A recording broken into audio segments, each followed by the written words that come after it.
नमो अरिहन्ताणं नमो सिद्धाणं नमो अयर्याणं नमो वज्रायाणं नमो लोये सबसाहुणम् ईसो पंच नमोकारो सबपावपणासनो मङ्गलाणं च सब्बेसिं परमं हवै मङ्गलं परमं हवै मङ्गलम् ओम शांति शांति शांति। રમણ ભગવાન મહાવીર સ્વામીના ચરણ કમળમાં તથા સદગુરુદેવના ચરણ કમળમાં ઉપકારી સર્વ સંત સતીજીના ચરણ કમળમાં આપણા સૌના ભાવપૂર્વક અવિરામ કોટી કોટી વંદન।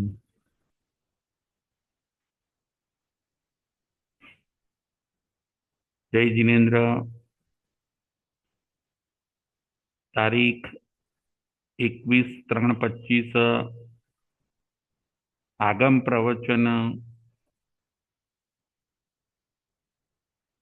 આજના આપણા પ્રવચનનું નામ છે તપમાં રુચિ રાખીએ।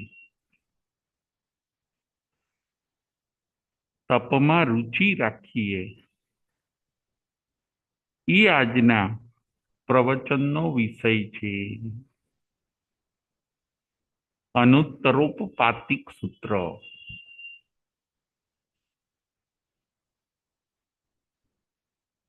એની અંદર તપની વિશેષતા બતાવવામાં આવી છે કે માણસે તપ કરવું જોઈએ। તપ આપણા ભાવનો સંતાપ એ તપથી દૂર થાય છે। આપણો તાપ આધિ વ્યાધિ ઉપાધિ આ બધું તપથી દૂર થાય છે। તપ એ મુક્તિનું નો ગેટ છે। તપ પછી શું આવે તો કે તપ પછી મુક્તિ આવે છે। જ્ઞાન દર્શન ચારિત્ર અને તપ છેલ્લું છે તપ। અને તપ પછી શું આવે છે તો કે તપ પછી મુક્તિ આવે છે। પાપ મુક્તિ કર્મ મુક્તિ અને દુઃખ મુક્તિ। ફરીથી પાપ મુક્તિ કર્મ મુક્તિ અને દુઃખ મુક્તિ।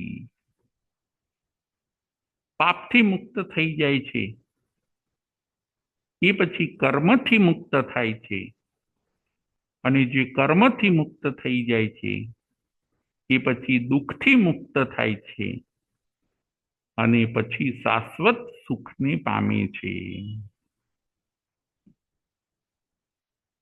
તપ કરો। તપ એ અગ્નિ છે। એની અંદર આપણા અશુભ કર્મ બળીને ભસ્મીભૂત થઈ જાય છે। આત્મા શુદ્ધ બને છે અને પછી સિદ્ધ બને છે। આત્માને શુદ્ધ કરનાર જો કોઈ હોય તો એ છે તપ। જેમ સુવર્ણને ચોખ્ખું કોણ કરે છે તો કે અગ્નિ કરે છે। અગ્નિની અંદર સોનું તપાવવામાં આવે એની બધી મલિનતા નાશ પામે છે।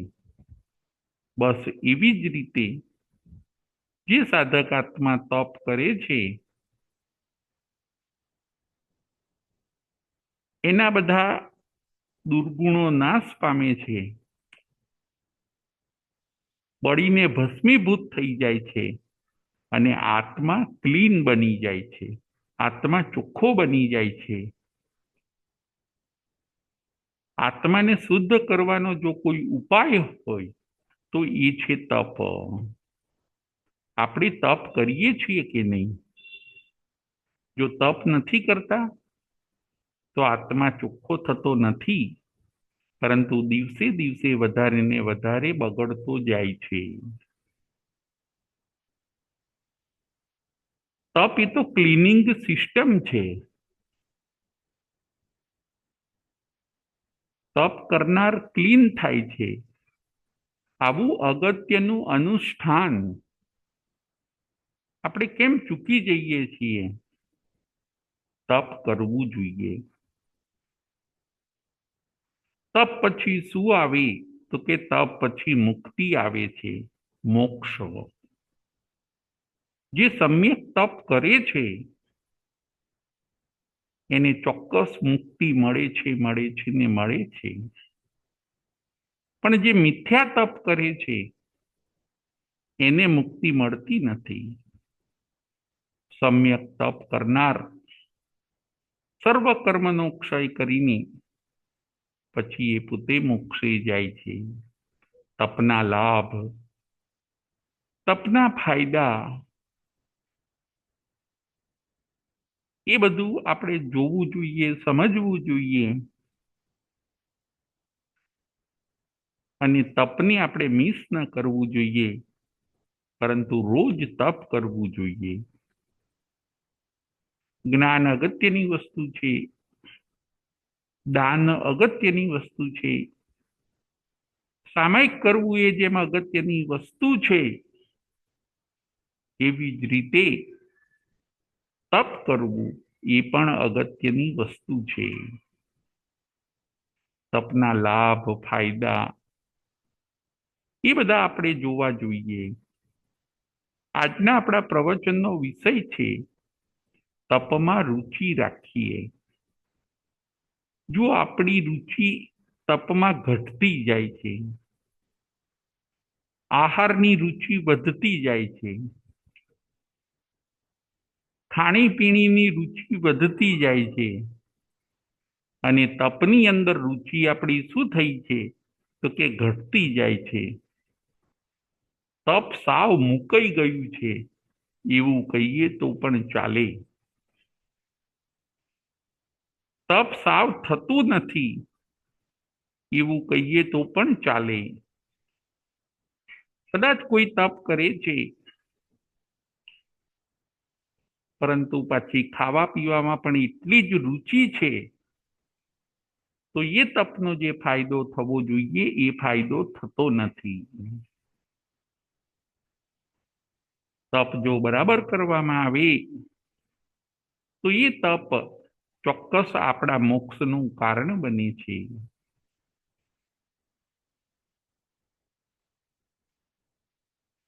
કાકંદીનો ધનનો એ પોતે કેવું તપ કરતા હોય છે એ વાત આજે આપણે જોવાની છે. કાકંદી નગરી હોય છે, ત્યાં એક ભદ્રા શેઠાણી હોય છે, અને એ ભદ્રા શેઠાણીને ધનના નામી રાજકુમાર હોય છે. કાકંદીનો ધનનો એ શેઠાણીને જે આ પુત્ર હોય છે એનું નામ ધન્ય મુનિ. એ ધન્ય મુનિએ એમના વિવાહ 32 કન્યાઓ સાથે થયેલા હોય છે. ભગવાન મહાવીર સ્વામીનો સત્સંગ થયો અને ભગવાન મહાવીર સ્વામી પાસે દીક્ષા લે છે. કાકંદીનો ધનનો તજી 32 નાર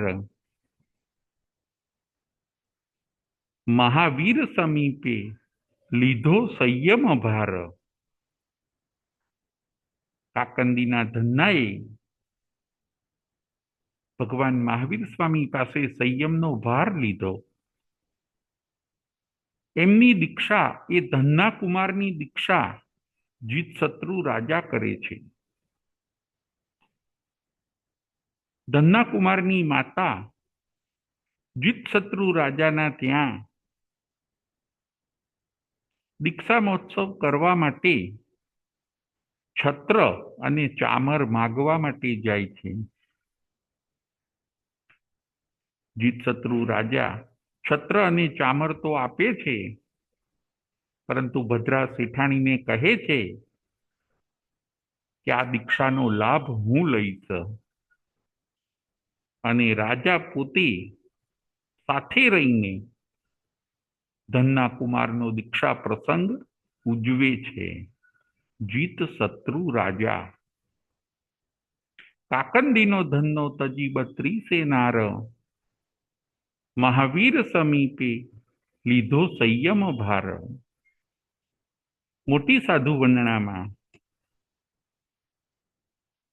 80મા નંબરની આ ગાથા છે. અને જુઓ, આ ધનના અણગાર દીક્ષિત થઈ ગયા અને તપમાં રુચિ રાખવા લાગ્યા. આપણે વાત એ કરવી છે કે આપણે તપમાં રુચિ રાખીએ. રુચિ, તપની રુચિ એ તો મોક્ષની કૂંચી છે. કૂંચી એટલે ચાવી. જે તપ કરતા થઈ ગયા એની પાસે મોક્ષની ચાવી આવી ગઈ. ફરીથી, જે તપ કરતા થઈ ગયા એની પાસે મોક્ષની ચાવી આવી ગઈ. હવે તો એમનું તાળું ખુલી જવાનું અને પોતે મોક્ષે જવાના ને જવાના. તપ એ તો ચોથા નંબરનો પાયો છે. જ્ઞાન, દર્શન, ચારિત્ર અને તપ. જેમ કોઈ પાઠ હોય એમાં 4 પાયા હોય, એવી રીતે તપ એ ચોથા નંબરનો પાયો છે. તપ કરવાથી ખાવાની લપ શું થઈ જાય છે તો કે છૂટી જાય છે. જે તપ કરતા નથી એને ખાવાની લપ સતાવ્યા કરે છે. ધનના અણગાર તપમાં લાગી ગયા. છઠના પારણે છઠ કરે અને એ પણ પારણાની અંદર આંબેલનું વાપરે. એવું નહીં કે બહુ સ્વાદિષ્ટ પારણું કર્યું, બહુ મીઠાઈ, મેવા કે મિષ્ટાનથી પારણું કરે એવું નહીં. પારણાની અંદર આંબેલનું વાપરે. બહુ વૃક્ષ,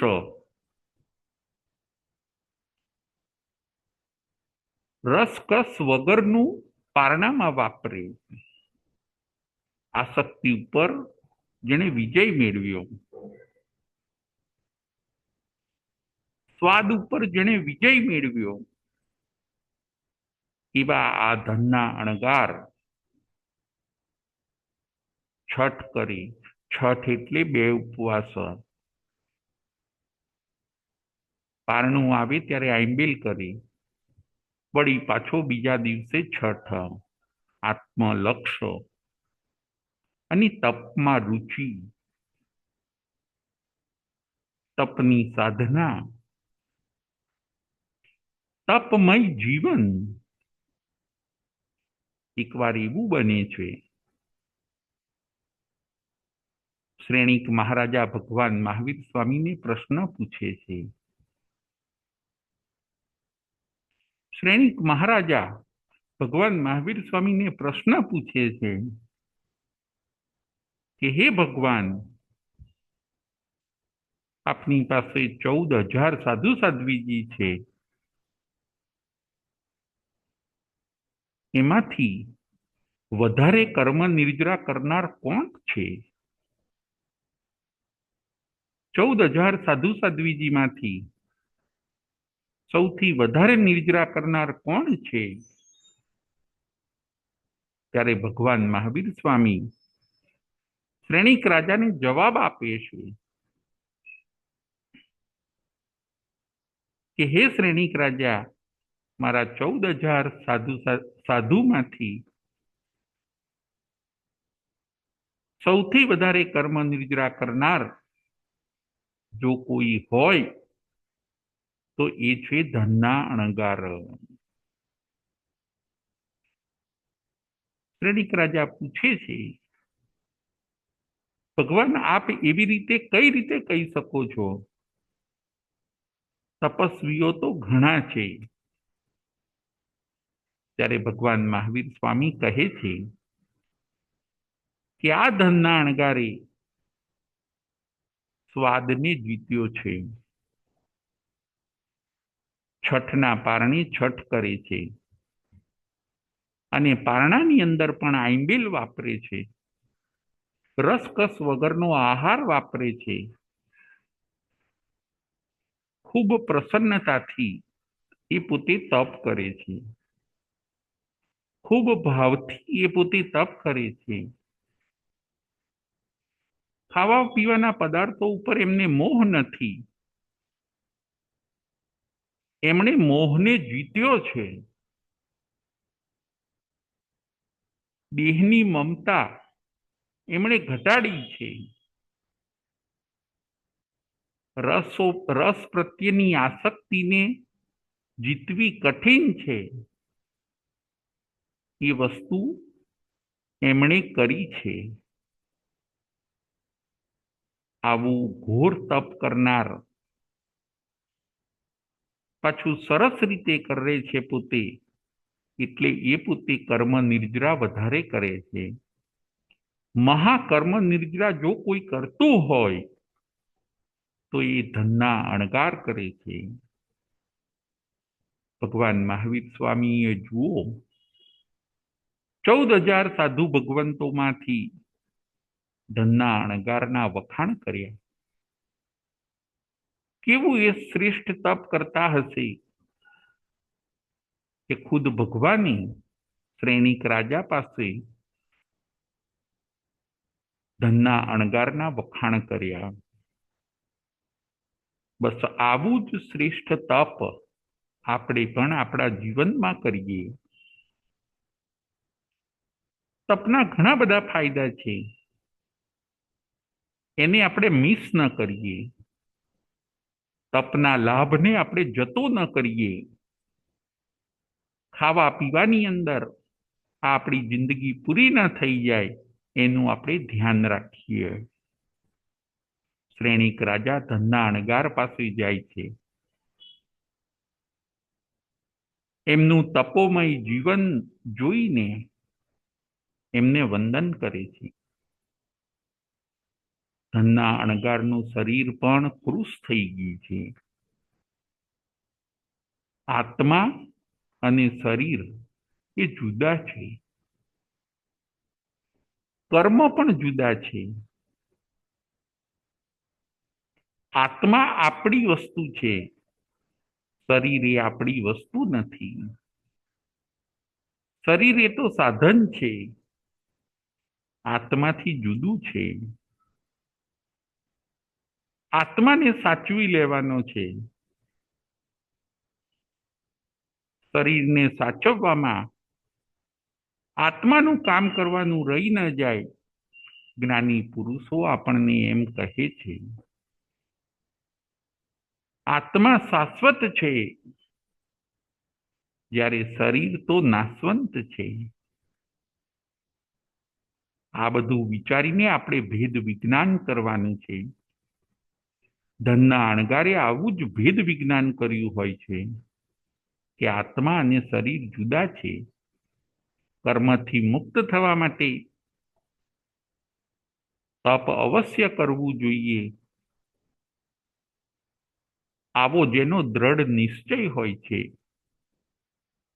એવા તપના તેજથી ઓપતા ધનના અણગારના દર્શન શ્રેણિક મહારાજા કરીને ધન્ય ધન્ય બને છે. તપમાં રુચિ રાખીએ. ધનના અણગાર 9 વર્ષ સંયમ પાળે છે. છઠના પારણે છઠ કરીને 9 વર્ષ એ પોતે સંયમ પાળે છે. સંયમ અને તપ જુઓ, તપ પાડતા પાડતા 9 વર્ષ સુધી પોતે સંયમ પાળે છે. ખાવા પીવામાં જિંદગી પૂરી ન થઈ જાય, એ આ દ્રષ્ટાંત આપણને સમજાવે છે. તપના ફાયદા અને લાભ. ખોરાકથી થતું નુકસાન. આહાર. જીવને ભૂખ 4 કારણેથી જીવને ભૂખ લાગે છે. તપ આપણે કરી કેમ નથી શકતા? એનું કારણ આપને કહું કે આપણે કેમ તપ કરી નથી શકતા, તો કે 4 કારણે જીવને ભૂખ લાગે છે. આપણે ઉપવાસ કેમ કરી શકતા નથી, તો કે જીવને 4 કારણે આહારની ઈચ્છા થાય છે. પહેલું કારણ છે આહાર સંજ્ઞા. બીજું કારણ છે મોહ. ત્રીજું કારણ છે મિથ્યાત્વ.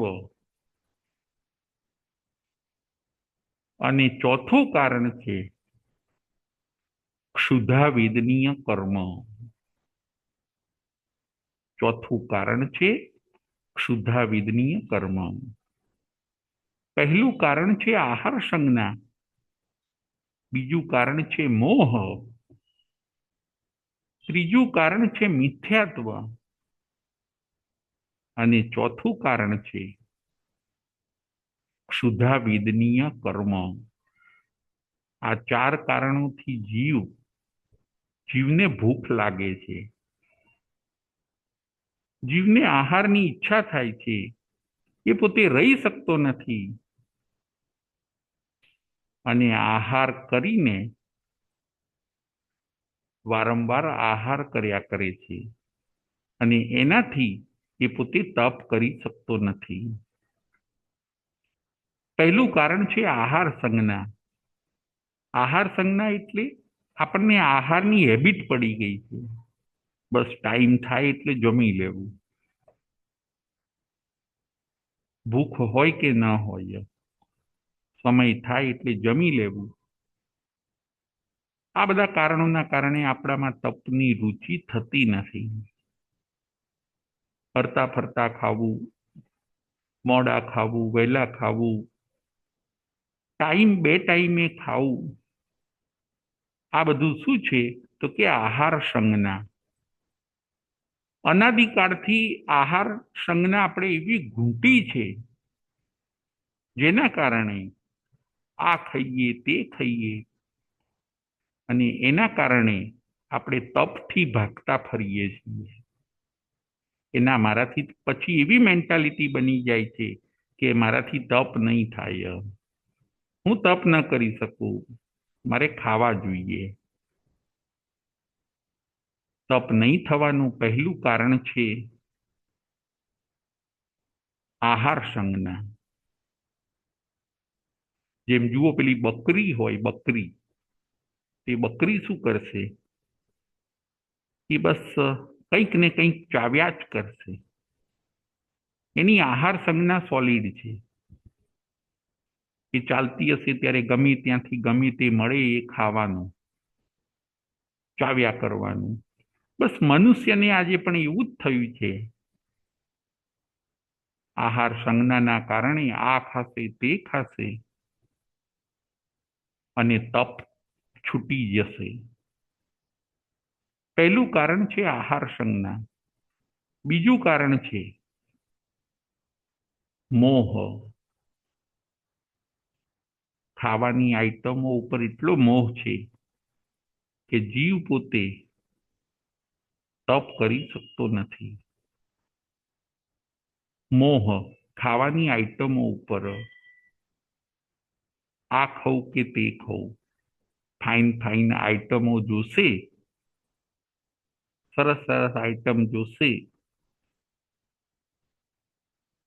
એની સુગંધ માણશે અને તરત જ એ પોતે મોહગ્રસ્ત બનીને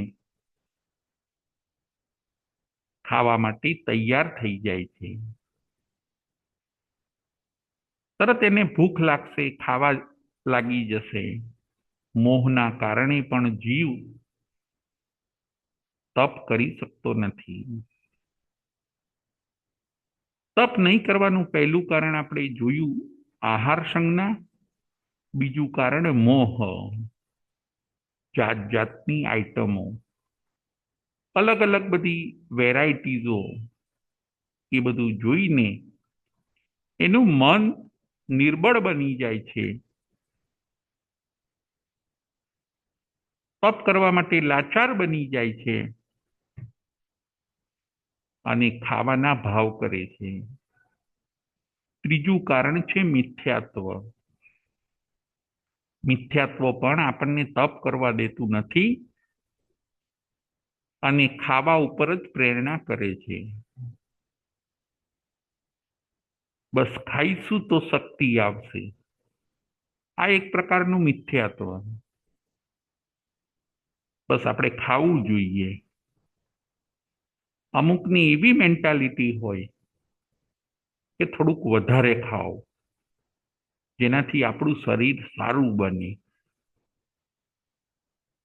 આ છે મિથ્યા ભાવના. થોડું ડબલ ખાઓ, વારંવાર ખાઓ, વધારે ખાઓ, વધારે કેલેરી વાળું ખાઓ, તો આ બધા શું છે? મિથ્યા ભાવો છે. અને એના કારણે જીવ વારંવાર આહાર કરે છે, તપ છૂટી જાય છે. ત્રીજું કારણ છે મિથ્યાત્વ. બસ બલિષ્ઠ થઈશું તો આપણું શરીર સારું રહેશે. પણ એમ વિચારવાનું નથી, જો ડાયજેસ્ટિંગ પાવર આપણો વીક હશે તો ગમે એટલું ખાઈશું, આપણા શરીરને શક્તિ મળવાની નથી. એ પણ સાથે સાથે વિચારવાની જરૂર છે કે મને ડાયજેસ્ટ થાય છે કે નથી થતું. ઘણીવાર ડાયજેસ્ટિંગ પાવર વીક હોય, ખાધેલું પચતું ન હોય, પરંતુ આપણી મિથ્યા ભાવના એવી છે કે બસ ખાવ ખાવ, એનાથી આપણું શરીર તંદુરસ્ત બનશે. અને આવા કારણે, મિથ્યા ભાવના કારણે જીવ પોતે ખાવાના પદાર્થોને વારંવાર આરોગે છે. ત્રીજું કારણ છે મિથ્યાત્વ. અને ચોથું કારણ છે ક્ષુધાવેદનીય. ક્ષુધાવેદનીય એટલે ભૂખ લાગવી. ભૂખ લાગે ત્યારે જીવ ખાય, એ છે ક્ષુધાવેદનીય. જુઓ, વધારે મોહથી ખવાય છે. ભૂખ લાગે ત્યારે ઓછું ખવાય છે. આપણે ભૂખ હોય કે ન હોય, બસ સ્વાદિષ્ટ વસ્તુ છે, આપણે ખાવા લાગી જઈશું. જ્યારે જ્ઞાની પરમાત્મા ભૂખ લાગે ત્યારે ખાય છે. ક્ષુધાવેદનીય કર્મના ઉદયથી જ્યારે ભૂખ લાગે, કેવલી ભગવાન પણ ગોચરી વાપરે, પરંતુ એ આહાર સંજ્ઞાથી ગોચરી ન વાપરે. તીર્થંકર પરમાત્માઓ પણ ગોચરી વાપરે, આહાર કરે, પરંતુ એ ઉપરના 3 કારણોથી આહાર ન કરે. એ આહાર સંજ્ઞાથી આહાર ન કરે, મોહથી આહાર ન કરે, મિથ્યાત્વથી આહાર ન કરે, પણ એકમાત્ર ક્ષુધાવેદનીય કર્મનો ઉદય થાય જ્યારે ભૂખ લાગે, ત્યારે સ્વયં કેવલી ભગવાન પણ ગોચરી નીકળે. તીર્થંકર ભગવાન પણ ગોચરી જાય, આહારના પદાર્થો લઈ આવી અને વાપરે. એ પોતે જમે છે ક્ષુધાવેદનીય કર્મના કારણે, ભૂખને શાંત કરવા માટે. નહીં કે જીભને સ્વાદિષ્ટ વસ્તુઓ આપવા માટે. સંતો, મહંતો, જ્ઞાનીઓ, તીર્થંકરો અને કેવલી ભગવંતો પણ જમે છે, પણ એ આહાર સંજ્ઞાથી જમતા નથી. એ મોહ કે મિથ્યાત્વથી જમતા નથી, બસ એક શરીર ટકાવવું છે. જ્યારે એક પ્રબળ ભૂખ લાગે, એમને એમ થાય કે હવે રહી નહીં શકાય, ત્યારે એ પોતે પારણું કરે, આહાર થોડોક લઈ આવે અને પારણું કરે. વળી પાછો થોડોક ટેકો મળી જાય પછી તપ ચાલુ કરી દે. એ લોકો આહાર કરે છે ટેકા માટે, ચાલે ત્યાં સુધી ઉપવાસ કરે રાખે, અને પછી એમ થાય કે હવે વાપરવું પડશે, થોડોક ટેકો લેવો પડશે આહારનો, ત્યારે ટેકો લેવા માટે જ આહાર કરે છે.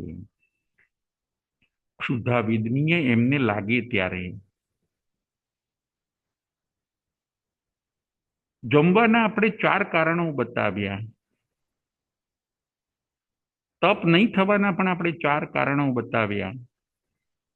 જમવાના 4 કારણો: એક આહાર સંજ્ઞા, બીજું મોહથી જીવ જમે છે, ત્રીજું મિથ્યાત્વથી જીવ જમે છે, અને ચોથું ક્ષુધાવેદનીય કર્મના કારણે જીવ જમે છે. તપના લાભ ઘણા બધા છે. તપના 3 પ્રકારના લાભ છે: આત્મિક લાભ, શારીરિક લાભ અને માનસિક લાભ. તપના 3 પ્રકારના લાભ, બેનિફિટ. તપના 3 પ્રકારના લાભ. આત્મિક લાભ સૌથી પહેલા. એ આત્મિક લાભના પણ 3 લાભ છે. નંબર 1, કર્મનો ક્ષય થાય છે. તપથી કર્મનો ક્ષય થાય છે. નંબર 2, તપથી પુણ્યનો બંધ થાય છે. અને નંબર 3, કસાય પાતળા પડે છે. કસાયો પાતળા પડે છે. આત્મિક લાભ. આત્મિક લાભ ઉપર આપણે થોડોક વિચાર કરીએ. આત્મિક લાભમાં સૌથી આપણે પહેલા નંબરનો લાભ જોયો, કર્મની નિર્જરા. તપ કરવાથી કર્મની નિર્જરા થાય છે. અશુભ કર્મ જે આપણા આત્મા ઉપર ચોંટેલા છે, એ બધા કર્મ બળીને ભસ્મીભૂત થઈ જાય છે. કોઈ સાધક આત્મા જો તપ કરે તો પછી એ કર્મ બાંધેલા જે આત્મા ઉપર છે એ એને ભોગવવા પડતા નથી. કારણ કે તપ કરી, જાતે પનિશમેન્ટ લીધું, એ કર્મ ભોગવાઈ ગયા અને એની નિર્જરા થઈ ગઈ. સમ્યક તપ કરવાથી પાછળના ટાઈમમાં બાંધેલા અશુભ કર્મ, આપણે અજ્ઞાનતાથી જે ખોટા કર્મ બાંધ્યા હોય, અજાણતાએ જે ખોટા કર્મ આપણે બાંધ્યા હોય, એવા અશુભ કર્મની નિર્જરા થઈ જાય છે. એટલે કે એવા અશુભ કર્મ ડિસ્ટ્રોય થઈ જાય છે. એ પછી ઉદયમાં આવતા નથી, એ આપણે ભોગવવા પડતા નથી, સત્તામાંથી જ ડિલીટ થઈ જાય છે એ અશુભ કર્મ. જો તપથી આપણે ડિલીટ નથી કરતા તો 1 by 1 એ ઉદયમાં આવે છે, એ અશુભ કર્મ, અને આપણને અશુભ વિપાક બતાડે છે, દુઃખ આપે છે અને પરેશાન કરે છે. 2 રસ્તા છે: કાં તો તમે ઉદયથી ભોગવો અથવા તો તપથી ચૂકવો. બાંધેલા કર્મને કાં તો તમે ઉદયથી ભોગવો અથવા તો તપથી ચૂકવો. ચોઈસ આપણે જે કરવી હોય એ કરવી જોઈએ, કે આપણે ઉદયથી કર્મને ભોગવવા છે કે તપથી ચૂકવી નાખવા છે. ભગવાન મહાવીર સ્વામીએ 12.5 વર્ષ તપ કર્યું, બધા કર્મ ભસ્મીભૂત થઈ ગયા અને એમને કેવળ જ્ઞાન, કેવળ દર્શનની પ્રાપ્તિ થઈ. સત્તામાંથી ડાયરેક્ટ બધા કર્મ ડિલીટ થઈ ગયા. એટલે આત્મિક લાભમાં પહેલો લાભ છે કર્મનો ક્ષય. બીજો લાભ છે પુણ્યનો બંધ. આપણે જો ઉપવાસ કરીએ તો પુણ્યનો બંધ થાય છે, કારણ કે ઉપવાસના દિવસે આપણે આપણા માટે વનસ્પતિ કપાશે નહીં,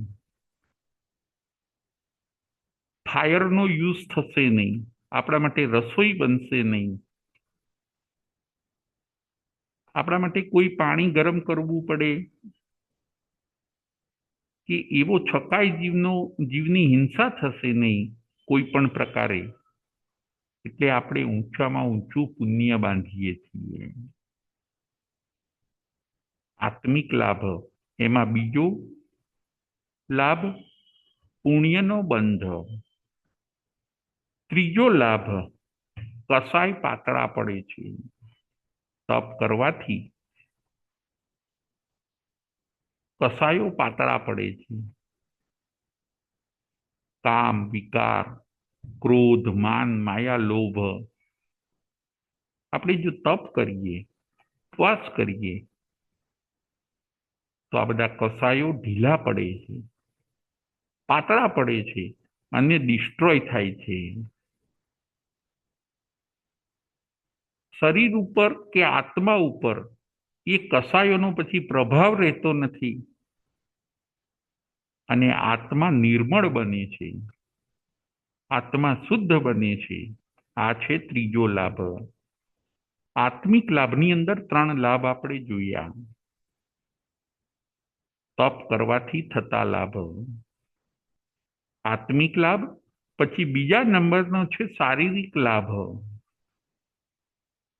તપ કરવાથી શરીરને શું લાભ થાય, શરીરને શું ફાયદા થાય? તો તપ કરવાથી શારીરિક લાભ, નિદ્રા ઓછી આવે છે.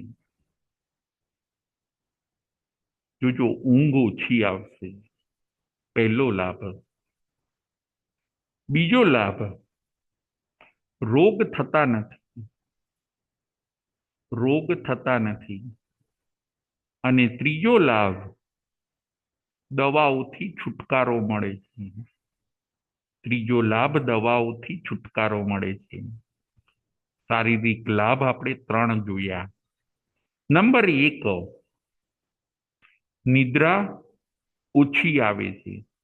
જો આપણે ઉપવાસ કેવું કરીશું તો નિદ્રા ઓછી આવશે, આપણને સ્ફૂર્તિ રહેશે, શરીર ચેતનવંતું રહેશે, શરીર સજગ રહેશે, શરીરમાં હળવાશ લાગશે, નિદ્રા ઓછી આવશે અને આપણે આપણા અગત્યના કામમાં જે સમય આપવો હશે એ આપણે આપી શકીશું. વધારે જમવાથી ઘણીવાર વધારે નિદ્રા આવે છે. વધારે ટોનિક જમવાથી, ઘણીવાર બલિષ્ઠ પદાર્થો ખાવાથી ઘણીવાર આપણે અનુભવ્યું છે કે ખૂબ ઊંઘ આવે છે અને કિંમતી સમય આપણો નિદ્રામાં ચાલ્યો જાય છે. પણ જો આપણે ઉપવાસ કર્યો હશે, તપ કર્યું હશે, તો આપણને એ લાભ થશે કે નિદ્રા ઓછી આવશે અને આપણે આપણા અગત્યના કામની અંદર વધુ સમય આપી શકીશું. આ હતો પહેલો લાભ. બીજો લાભ છે રોગ થતા નથી. ઉપવાસ કરનારને રોગ થતા નથી. આજે જોઈએ આપણે કે જેટલી હોટલો વધી એટલા રોગ વધ્યા અને એટલી જ હોસ્પિટલો વધી છે. પરંતુ 100 રોગની એક દવા ઉપવાસ. ફરીથી આપણે ત્યાં શાસ્ત્રોમાં બતાવ્યું કે સ્વરોગની એક દવા ઉપવાસ.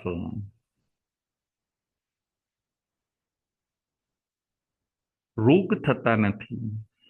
શરીરમાં જો રોગ હોય તો એ બધા રોગ બળીને ભસ્મીભૂત થઈ જાય છે. શરીરનો મેદ વધતો નથી. અલગ અલગ પ્રકારના આજે રોગ કેમ વધ્યા? તો કે માણસે ખાવામાં ધ્યાન ન રાખ્યું. પોતે બલિષ્ઠ ખાય, જે તે ખાય, એના કારણે થયું શું કે શરીર અને બેઠાડું જીવનના કારણે રોગ વધતા ગયા. લોહી જાડું બને, હાર્ટ ઓછું વર્ક કરે, કિડની કદાચ ઓછી ફંક્શન કરે, શ્વાસમાં તકલીફ પડે, સુગર વધી જાય, ઘટી જાય, તળેલું વધારે ખાવામાં આવે, તીખું વધારે ખાવામાં આવે, આ બધાના કારણે આજે રોગો વધી ગયા. પરંતુ જે ઉપવાસ કરે છે એનું શરીર નિરોગી રહે છે. ઉપવાસ કરનારનું બ્લડ પાતળું બને છે. ઉપવાસ કરનારનું હાર્ટ બરાબર પમ્પિંગ કરે છે. ઉપવાસ કરનાર ની જઠરાંગનીને, એના પેટને એક દિવસ આરામ મળે છે અને બધા અવયવો પ્રફુલ્લિત થઈ જાય છે. ઉપવાસ કરવાથી શરીરને આ લાભ થાય છે. તપમાં રુચિ રાખીએ. ત્રીજું છે દવાઓ છૂટતી જાય છે. આપણે જે ઉપવાસ કરે છે એને ત્રીજો લાભ, શારીરિક લાભ એ થાય છે કે એને દવાઓ છૂટતી જાય છે. દવાઓનો ભોગ બનવું પડતું નથી. પરંતુ જે લોકો તપ કરતા નથી અને જમે છે, વારંવાર જમે છે, એ લોકોને એક પછી એક રોગ વધતા જાય છે અને દવાઓ પણ સાથે સાથે વધતી જાય છે. એમનું એમનું શરીર નિરોગી બનવાના બદલે રોગી બની જાય છે. માટે શારીરિક લાભ જો મેળવવો હોય, દવાઓથી જો છૂટવું હોય, તો પણ આપણે તપ કરવું જોઈએ, ઉપવાસ કરવો જોઈએ. તપ અને ઉપવાસ આત્મલક્ષી જ કરવાના છે, પણ એનાથી સાઈડના જે શરીરને લાભ મળવા જોઈએ એ પણ મળે છે. એ વાત હું આપને બતાવું છું. આત્મિક લાભ 3, શારીરિક લાભ પણ આપણે 3 જોયા અને માનસિક લાભ 1. ફરીથી આત્મિક લાભ 3 જોયા આપણે, શારીરિક લાભ પણ આપણે 3 જોયા અને માનસિક લાભ 1, ચિત્ત પ્રસન્નતા. ઉપવાસ કરનારને ચિત્ત પ્રસન્નતા રહે છે. જે સમ્યક ઉપવાસ કરે છે, સમજીને પોતે ઉપવાસ કરે છે, એને ચિત્તની પ્રસન્નતા, આનંદ આનંદ રહેશે. કારણ કે આજે પોતે ફ્રી છે. શું ખાવું, શું ન ખાવું, એ બધા વિચારોથી પર છે. ખાવાની લપ આજે છૂટી ગઈ એટલે પોતે મુક્ત બની ગયો. એના કારણે એને ચિત્તની પ્રસન્નતા રહે છે. આ છે માનસિક લાભ. તપમાં રુચિ રાખીએ. આપણા ત્યાં 12 પ્રકારના તપ બતાવ્યા. અનશન એટલે કે ઉપવાસ, ઉણોદરી, વૃત્તિ સંક્ષેપ, રસ પરિત્યાગ, કાયક્લેશ, પ્રતિસલ્લીનતા, પ્રાયશ્ચિત, વિનય, વૈયાવચ્ચ, સ્વાધ્યાય, ધ્યાન અને કૌસગ, 12 પ્રકારના તપ. એમાં 6 બાહ્ય અને 6 આભ્યંતર. એમાંથી 4 તપ ઉપર આજે આપણે વિચાર કરવાનો છે. ફરીથી 12 પ્રકારના તપ. સૌથી પહેલું તપ અનશન, ઉનોદરી, વૃત્તિ સંક્ષેપ, રસ પરિત્યાગ, કાયક્લિશ, પ્રતિસલ્લીનતા, પ્રાયશ્ચિત, વિનય, વૈયાવચ્ચ, સ્વાધ્યાય, ધ્યાન અને કૌસગ, 12 પ્રકાર તપ. 6 બાહ્ય તપ અને 6 આભ્યંતર તપ. એમાંના પ્રથમ 4 તપ ઉપર આજે આપણે વિચાર કરવાનો છે. તપ કેમ થતું નથી એના 4 કારણો પણ આપણે જોયા. તપના 3 લાભ પણ આપણે જોયા. પહેલું તપ અનશન એટલે કે ઉપવાસ. એક ઉપવાસ કરવાથી કેટલો લાભ થાય? આપણા શાસ્ત્રમાં બતાવી કે એક ઉપવાસ કરવાથી 1000 કરોડ, એક ઉપવાસ કરવાથી 1000 કરોડ વર્ષના અશુભ કર્મનો ક્ષય થાય છે. ફરીથી, એક ઉપવાસ કરવાથી 1000 કરોડ વર્ષના અશુભ કર્મનો ક્ષય થાય છે. એટલો બધો લાભ કે 1000 કરોડ વર્ષ સુધી આપણે જે પાપ કર્યા હોય પાસ્ટ ટાઈમમાં, એ બધા પાપ એક ઉપવાસ જો આપણે સમ્યક રીતે કરીએ, ગુરુ પાસે એના પચખાણ લઈએ અને વિધિપૂર્વક જો સરસ ઉપવાસ કરીએ તો 1000 કરોડ વર્ષના અશુભ કર્મનું દેવું ચૂકતે થઈ જાય છે. કર્મનું દેવું ચૂકતે કરવા માટે આપણે તપ કરીએ. કર્મનું દેવું ચૂકતે થતું જાય, આત્મા મુક્ત થતો જાય. ફરીથી, તપ કરવાથી કર્મનું દેવું ચૂકાતું જાય અને આત્મા મુક્ત થઈ જાય. આપણા માથે ઘણું દેવું છે. એ દેવામાંથી જો આપણે બહાર નીકળવું હોય તો આપણે તપ કરવું જોઈએ. એક ઉપવાસ કરવાથી આટલો બધો લાભ થાય છે.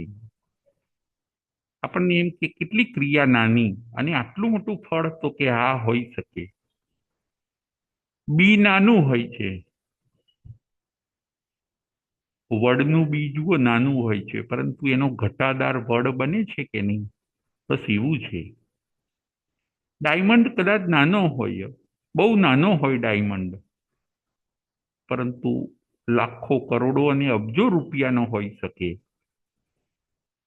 એમ એક ઉપવાસ આપણને કદાચ નાનો લાગે, પરંતુ એનું ફળ કેટલું? તો ભગવાને કીધું કે એક ઉપવાસનું ફળ 1000 કરોડ વર્ષના અશુભ કર્મને ક્ષય કરી શકે. એક કાંટો જુઓ નાનો હોય છે, છતાં શરીરને વાગે છે તો આખા શરીરમાં કેવી વેદના થાય છે. બસ એવું જ છે. એક ટેબ્લેટ, ગોળી ગળવાની, દવાની એક ગોળી, કોઈ નાની ટેબ્લેટ લે છે અને એને આખા શરીરમાં વ્યાપેલો તાવ કેવો નિર્જરી જાય છે, જતો રહે છે. બસ એવી જ રીતે આ ઉપવાસ રૂપી ટેબ્લેટ લેવાથી 1000 કરોડ વર્ષના અશુભ કર્મ જતા રહે છે. જેમ એક આપણે ગોળી લઈએ, ટેબ્લેટ ગળીએ અને તાવ કેવો પલાયન થઈ જાય છે, બસ એવું જ છે.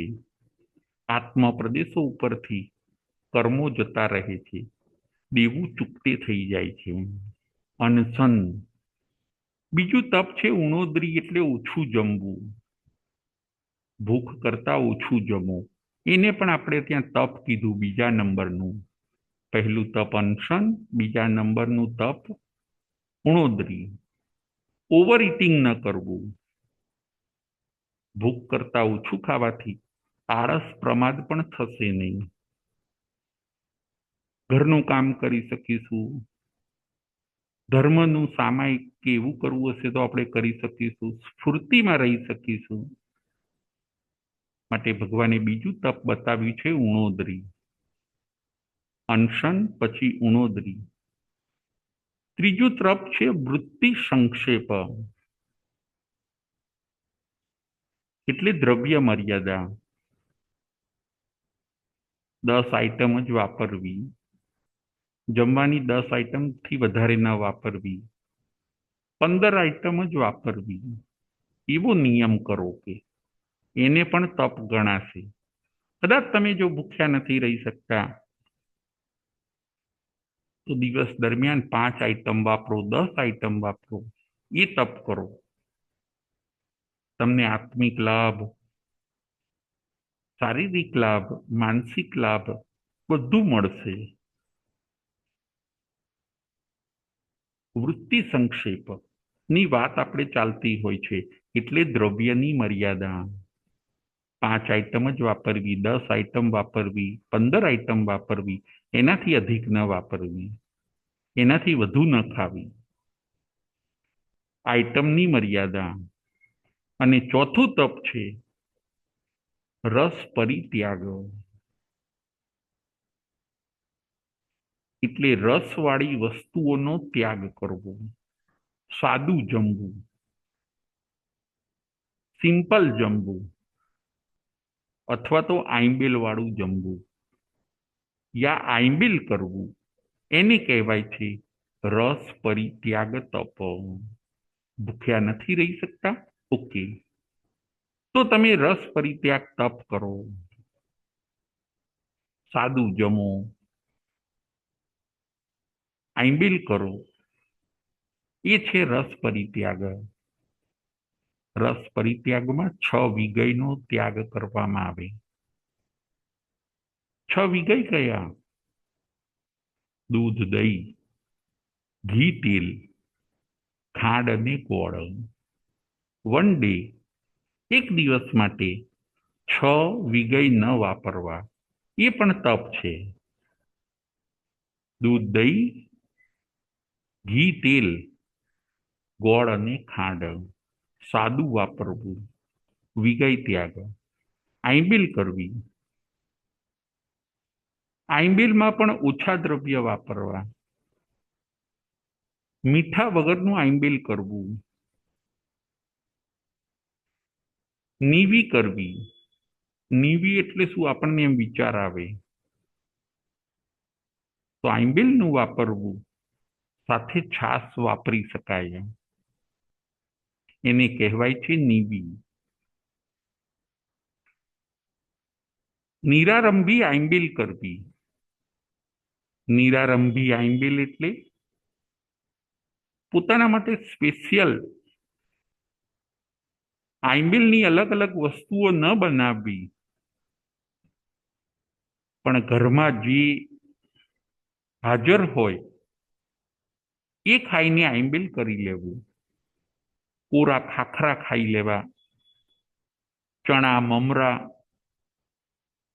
આવું ખાઈ લેવું અને આંબેલ કરવું, એને કહેવાય છે નિરારંભી આંબેલ. પોતાના માટે સ્પેશિયલ આંબેલનું બધું ન બનાવડાવવું. તો આવું આંબેલ પણ થઈ શકે. રસ પરિત્યાગ, એ છે ચોથા નંબરનું તપ. તપમાં આપણે રુચિ રાખીએ. આજે જુઓ, તપની રુચિ માણસની સાવ ઘટી ગઈ છે. ધર્મ તો ઘટ્યો છે, જ્ઞાન ઘટ્યું છે, ધર્મ ઘટ્યું છે, સામાયિક પ્રતિક્રમણ આ બધું કદાચ કરવાનું ઘટી ગયું છે. એમ તપની રુચિ તો બહુ જ ઘટી ગઈ છે. એ તપની રુચિ લાવવાની જરૂર છે. તપ કરવાથી કાયા કંચન જેવી બની જાય છે. આત્મબળ બહુ વધે છે. તપ કરનારને લબ્ધિઓ અને સિદ્ધિઓ પણ પ્રાપ્ત થઈ જાય છે. અને તપ કરનાર પોતે નિરોગી બનીને પોતાનું સ્વાસ્થ્ય પણ સાચવી શકે છે. આવા બધા તપના સરસ લાભ છે. કર્મક્ષય કરીને જીવ પોતે મોક્ષમાં પણ જાય છે. તપમાં આપણે રુચિ રાખીએ. ધનના અણગાર છઠના પારણે છઠ કરતા હોય છે. 9 વર્ષ સુધી એમણે સંયમનું પાલન કર્યું. છેલ્લે જ્યારે એમ લાગ્યું કે હવે શરીર સાથ આપે એમ નથી, હવે આહાર વાપરવો પણ શરીર સ્વીકારતું નથી, ત્યારે એમણે 1 માસનો સંથારો કર્યો અને પોતે કાળધર્મ પામે છે અને સરવાર સિદ્ધ વિમાનની અંદર પોતે ઉત્પન્ન થાય છે. સરવાર સિદ્ધ વિમાનની અંદર 33 સાગરોપમના દેવ બને છે અને ત્યાંથી એકાવતારી થયેલો એ આત્મા ભવિષ્યની અંદર મહાવિદેહ ક્ષેત્રમાં જન્મ લેશે અને મોક્ષમાં જશે. ધનના અણગારને તપમાં રુચિ હોય છે. 9 વર્ષની અંદર પોતાના આત્માનું કામ કરી લીધું, આત્માને ક્લીન કર્યો, શુદ્ધ કર્યો અને ત્રીજા ભવે એ પોતે સિદ્ધ થશે. આપણે પણ તપમાં રુચિ રાખીએ. જો ઉપવાસ થઈ શકે તો ઉપવાસ કરીએ, ઉપવાસ ન થઈ શકે તો ઉણોદરી કરીએ, ઉણોદરી ન થઈ શકે તો આપણે વૃત્તિ સંક્ષેપ કરીએ, વૃત્તિ સંક્ષેપ પણ ન થઈ શકે તો આપણે રસ પરિત્યાગ કરીએ, જેનાથી જે થઈ શકે એ. કેટલીય બધી મુશ્કેલીઓથી બચવા માટે પણ આપણે તપનો સ્વીકાર કરીએ. નાનું મોટું જીવનની અંદર તપ ચાલુ રાખીએ. આહારથી દૂર રહીએ. આહાર પ્રત્યેનો જે મોહ છે એનાથી દૂર રહીએ અને શરીરને સ્વસ્થ રાખીએ, મનને મસ્ત રાખીએ અને આત્માને આપણે નિર્મળ બનાવીએ. આજના આપણા પ્રવચનનો વિષય હોય છે આપણે તપમાં રુચિ રાખીએ.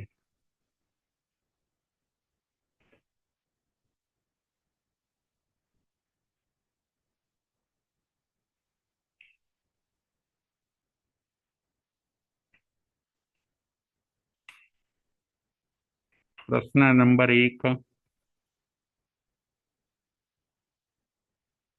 કુલ તપ કેટલા પ્રકારના છે? કયા કયા? કુલ તપ કેટલા પ્રકારના છે? કયા કયા? શાહ પૂજાબેન.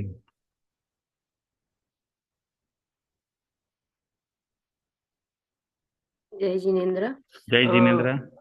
12 ટાઈપના તપ છે, 6 અભ્યંતર ને 6 બાહ્ય. તો બાહ્યમાં વૃત્તિ સંક્ષેપ, અનસણ, ઉણોદરી,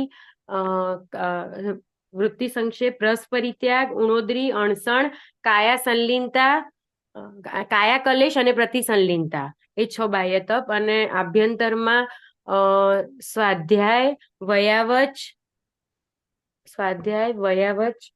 વિનય,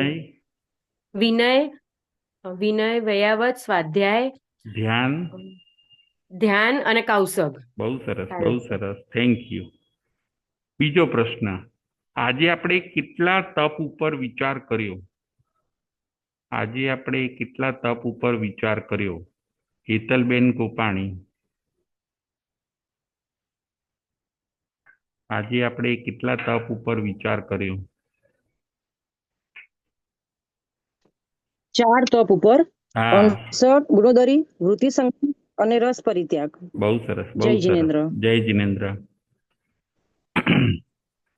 તપથી કયા 3 લાભ થાય છે તેના પેટા ભેદ સાથે કહો. તપથી કયા 3 લાભ થાય છે તેના પેટા ભેદ સાથે કહો. ચૈતાલીબેન, ધ્રુવ. જય જિનેન્દ્ર. જય જિનેન્દ્ર. તપથી મુખ્યત્વે 3 લાભ થાય છે. એમાં પહેલો આત્મિક લાભ, બીજો શારીરિક લાભ અને ત્રીજો માનસિક લાભ. અને આત્મિક લાભ એ 3 પ્રકારે થાય છે.